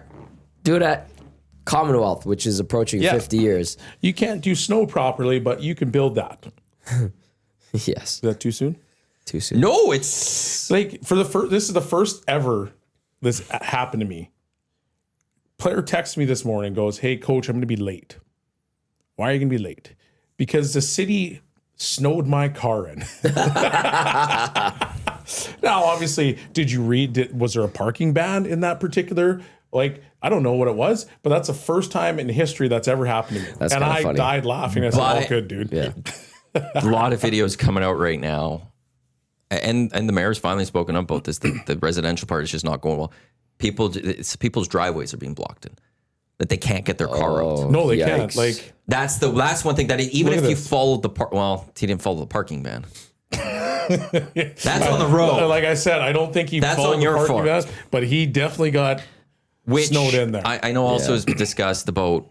There's too many people out there that just are ruining it for others because they're not listening and they're not moving their cars Right. off the damn roads. Yes. And the city apparently doesn't have enough tow trucks or whatever to go deal with this. But at some point, you got to just start finding ways to tow people Right. because these roads aren't getting clean then. They announced the parking bans. But people are dicks and just like, whatever. Then you get your car snowed in. Sorry, That's- that player's a dick. Yeah, well, like I said, I laughed. I'm a like, tough well, is it a? But there are some people that their driveways, because of how much snow we have when they're doing it, and they don't clean up right away, because they eventually do usually come and clean up in front of driveways, Yeah. but it takes a while right now. And I don't know why they need to do it right away. What did we get? 70 centimeters, you said, and that's like a See if I record go high. find Because it again. don't we But wait for the snow to stop and then they go try to clean the roads? Yeah, so how it works, which I do stand by this to a degree, unless, I think we had, I'll find the record snowfall after how much snow we got. There has to be a sit down of I think they how can might we need fix to this? revamp. How some can stuff, we improve this? How can we do better on this? Maybe put a little bit more allocation towards snow removal. I mean, They've I'm had to just do that spitting- for years. Yeah, The I'm thing spitballing is, so what they do is when there's snowfall, priority one roads get dealt with first, which is your main drags, Yes. which is your bus Which lanes makes and all of sense. that. Then they go to the second, and then they'll eventually get to residential. However, if there's more than, I think the number is 2 centimeters of snow, it resets. They go back to the main roads again because they got to clean those again. Those always have to keep getting clean type thing. So Yeah, but I understand And so that what, I know. part. So, but that's how it starts. So it's like when we had this snowfall, it wasn't over 3 days. It was one day, then a couple days later, then a couple days later. So it's always constantly being reset. So the residential snows were just piling up. Yep. And to a degree, I understand that to start. Yeah. But this we're seeing of how they're handling it looks bad. Yeah. Like you can't tell people we have a snow ban, you can't park on the roads, but also we're going to block you in on your driveway so you can't get out. Yeah. That you just can't do. Right. Yeah. So they need to be better than that. But there was, let me see if I can find it, how much snow again we had. Because it was It was huge, obviously. I mean, it's great that it's melting. The roads are great right now. Like if you're not blocked the main in. drags. Yeah. Main drags, residential. I fortunately haven't had to deal with much residential, but yeah, I noticed when I went to my parents' place, I was like, the snow drifts were like 6-7 feet high. Yeah. So this is just December. So it didn't include the beginning of January. This year, or like 25 December, was about 50 millimeters of precipitation. Between 17 to 24, it never got to 20. Yeah. There's a lot this year. Yeah, we got Absolutely. to 50. The highest in the last few years, 22 in December, we got to 15 millimeters. And this one we got to 50. Yeah. Like it was a ridiculous amount. Now, like there is there just needs to be a better strategy for this. Now, the cost, because comes from one of the counselors. He posted these graphics. Ottawa apparently has a pretty good way of doing it, but if we wanted to do it their way, it would cost us $130 million. Well, pony up. I don't know. The thing is, we shouldn't be expecting that we'd get this snowfall on a regular basis. But there's got to be a middle ground in there. We got to be prepared that if we're getting those wild snowfalls, there's got to be something else we could do. Yeah, and it's like you plow the roads, and this has happened quite a bit. You plow the roads, but you push all the snow to the middle, right? And now you've actually blocked off 2 lanes On the main ones. Yeah. So it's like you're driving down and you're close to the middle, like the yellow line, but half of your lane is already taken by snow. And then you get the dum-dums that just stay in the middle and don't respect 2 lanes on each They side. try to follow the main roads that are painted, but everyone else is like, no, we have to create our own lanes right now. Yeah. Like, Yeah. follow the tracks on the road, like the tire tracks. Don't follow the lines on the road. Yeah, so it just, I don't know. It causes lots of problems, but it's just, can there not be a better way? High And I of don't- yeah, plus go ahead. 8 today. How much gets melted? Sorry, I didn't mean to. No, I think a lot does, but But the worst part about that is if they're not cleaning the windrows in front of the driveways, that will melt and eventually will get cold again. And then turn to that's just ice. going to freeze and turn to ice. that's And then how- you can't shovel that out. yeah. No. There's a couple places, there's a couple houses in like my area because we kind of go down a little bit. So there's one at the end of the street. Every time there's a massive melt, that particular driveway is just all ice because it melts, goes and sits right there. That it kind of runs off towards the drain. Yeah. But by the time it freezes again, like his area, it's a mess. Yikes. And it's just always frozen. And you're seeing it right now. It's just like, oh, okay, well, yeah, it's melting, which is great. But his house, that whoever this person is, it's ice and it's sucks. just slick. You can't do anything. You can't do a thing about it. Yeah, that sucks. Yeah. We're getting major wind tomorrow. Gusts upwards of 60. +1 is the high. Yep. With those major gusts. That should be fun. Yay. Yeah. I'm just glad the main roads, like I feel for everyone in residentials, but I'm glad the main roads are cleaning up right now with this because it's just for major traffic, like people going to work, like it's just going to keep flow going better. Yeah. As opposed to knowing we have like how many more months with all the ruts and all of that. So No ruts. That's great. yeah, they just need to keep clean up a couple more of the, like our road here, Tommy and I's drive here, they cleaned up the middle of the lanes. They picked up that snow. There's a couple more spots they need to go do that. Once they get that done, the main roads at least are nice, but residential, like it's seeing tow trucks, fire trucks, ambulances all getting stuck in residentials. Yeah. And that to me is where you have a concern. And I understand that it's, main roads first, then you start to filter out from there, but you can't have. But if we're plowing and we're still getting stuck after the plowing in those but you're areas, not- that's a problem. That is a problem, but you're not going to those areas to plow. Like, well, we were talking about it on Hello Hockey, right? The DATS vehicle went and picked my dad up, Oh, right. and it got stuck. And so me and my buddy are trying to push a DATS vehicle out of the snow. and you said the driver couldn't do it. You're And the like, let me driver drive. couldn't Let me do it. drive. I'm like, dude, like get out, let me try this because Yeah. I think I'll do it. However, he's like, you can't get in. I'm like, well, I have my class 4, just out of here.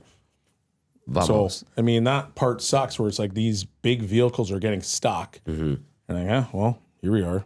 Yeah, X-Ray J, my road hasn't been done properly in the last 2 years because a-holes don't move their cars, don't get towed. My little Kia has gotten high-centered a couple times in winter, even with limited snow. That's the annoying part is that how many cars that you see that it's just. I do believe they give ample warning for the parking ban. Yeah, They there's a believe- parking, There's a there's parking ban in there's- effect. Yeah. There's a lot of ways to realize that, okay, they've put it in effect. You've got to move your car. And I think just also common sense would realize we've got a lot of snow. When is the parking ban coming? There's going to be a parking ban. And keeping your eyes out for that. They have those signs, the flashing signs on the roads, parking ban in effect. They put them up, the temporary ones that they put on residential streets. Like they put the notice out. People being Richards. Yeah. So I had a good laugh when he was late. Now you know. Yeah. So Yeah, he's not a good one for that one. yeah, he had. If he was in his driveway, I then could it's a different defend him here. conversation. Yeah. Yeah. First time that's ever happened though, I'm assuming that happened quite a bit lately, though, last couple of days. for sure. Like you'd have to get like a a spade or one of those metal shovels and dig your way. And those aren't easy to dig out. There's a lot of ice and There's snow. so much snow there. You're there for like an hour at least. The official drink of the EST Hangout. It is Dylan's Small Batch Distillery. Simply pour and garnish with Canada's #1 canned cocktail brands, which includes the Espresso Martini, the Cosmopolitan, Negroni Spirits, Gin and Tonics, crafted with their own homemade spirits, proudly crafted in Canada. That's Dylan's Small Batch Distilleries. Giving you official drink of the EST Hangout. I see that. They're apparently giving us some at some point to try. Have you ever had Dylan's? Nope. They're delicious. I've had a few of these.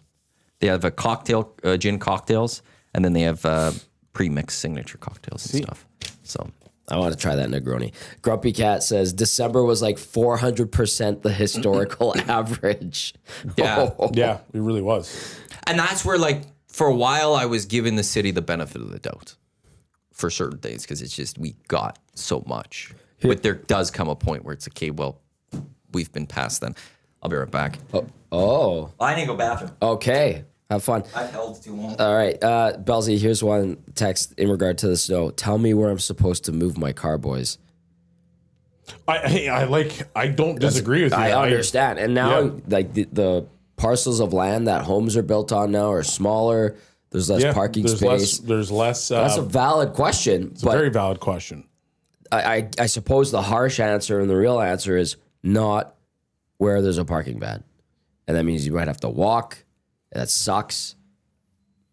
I don't have the best answer. The only thing I can come up with is not where they say there's a parking ban. And that's planning. That's these new neighborhoods. That's putting bigger homes into smaller lots. More people having cars. and they're so like where my wife's parents live. They had like a nice when you drive down some of their roads, it was wide. Yeah. So they went in there and they narrowed the road. They've been doing that. They've been doing that everywhere. Why. Why are you going into these neighborhoods and narrowing the road? Yeah. So now when you actually have a parking ban situation happen, like if the roads were bigger, yeah, here goes your snow, it's up against it, but now you just park up against it. And you're perfectly fine. Like but because now that place. you've narrowed the road so much, you're actually like completely screwing people. Yes. Yeah, that's true. By my uncle's placed out, they did exactly that. They doubled the sidewalk length on each side, basically killed 2 lanes. Yep. And now you can't park there. And It that's doesn't like really an make older a whole lot community. of sense. Like I don't understand it. and I don't know what they do there, but when I look at it, I'm like, isn't that just a waste of money and time and resources? Yes, I would assume yes. Because like unless the roads or the sidewalks are so beat up, I don't really understand the desire to go into that particular neighborhood and narrow the road. Just leave it. Yeah.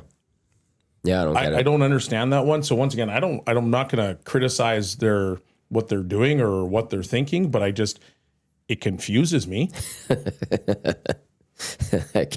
I'm going to read this one. I'm assuming this is going to be a good one. Yeah. And it's very true.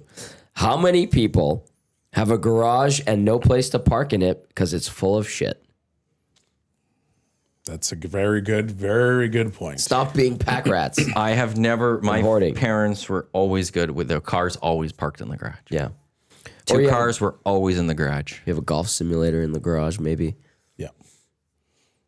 My neighbors they're like a 4 or 5 car home. Wow. They park 2 in the garage Yeah. and then they just street park. So they leave the driveway open. Yeah. That's not very courteous to their neighbors. Thank you. Because I've always been the person, I'm on the other side and I'm like, well, Lindsay's mom comes in to try to help out the kids when I'm away. And so then there's times where she's got to park all the way around the corner. Yeah. And I'm looking at this house being like, I know there's 2 cars in that garage. Your driveway is completely open. Why do you need to park right here? For And I'm their not normally a convenience. person where it's like, wow, I don't want you parking in front of my house. I don't really do that. Right. But I was like, that doesn't make a lot of sense. Yeah. I don't know. It's Am I a being, bit am I being obnoxious. ridiculous? No. Your driveway is meant to park on. That's kind of what I thought. But I mean, like, once again, I don't like being that person where it's like, you don't park in front of my house. But if I look at your driveway and it's empty, you're being that guy. My parents' old place was built in the mid to late 90s. And the neighbor's place on the one side, there was room for 2 cars you could park there on the street. Mm-hmm. And that's when lots were starting to get a little bit smaller and the houses were getting bigger. My parents' new place, you can maybe squeeze 1 car in that space between the 2 homes. Maybe 1. Yeah. And that's the way it's going. Did you read the "Tell Me Where I'm Supposed to Move My Car" boys? Yeah, we were laughing about that. That's when you went for your break. You got to figure it out. Well, that's the one thing I'll say on that one is like this is where we do live as a society, and it's your, it's not just about you. Like it's about the greater good sometimes, and you got to figure it out. You got to find a spot to park where it's not on the road because they're trying to clean it up, and once it's cleaned up, you can get back there. But I'm sorry, it's about the greater good of everyone, not just I can't find anywhere to park. Screw you all. I'm staying here. Yeah. Cole Harbor Joe, I don't disagree with Cole Harbor Joe on this one. Cole Harbor Joe says, I don't give the city any benefit of the doubt. We are the most populated northern winter city in the country. They need to be better at anticipating winter conditions, having the resources and equipment to deal with it properly. No excuse, damn it. I disagree on that one for this snowfall because it hasn't, it's not even close to average. And if we created a budget every year for snow removal for the level that we would require for this one, there'd be a lot of years would be like going, well, what are we doing? And then eventually whenever you build budgets, this is okay, we don't need this much. Right. And you'd slowly be chipping away. Right. You can't just be committing all this money. Then what happens to all that money to agree? Like, I get that. They'll want to put it into other spots. Mm-hmm. You can't just spend for the worst case that happens once every 20 years. Well, Grumpy Cat said is a 400% level of what we normally get. Yeah, like that's you can't plan for the 400% level. My only argument is does the city budget enough for average? I have no idea. That's a great question. So if they don't budget enough for average, when you get hit with above average, you're going to be made to look a fool. Right. So that would be my only question. Do you actually plan for average? And in my head, and this is just my opinion, when I look at it, knowing that we're a winter city, I particularly don't think we even budget for average.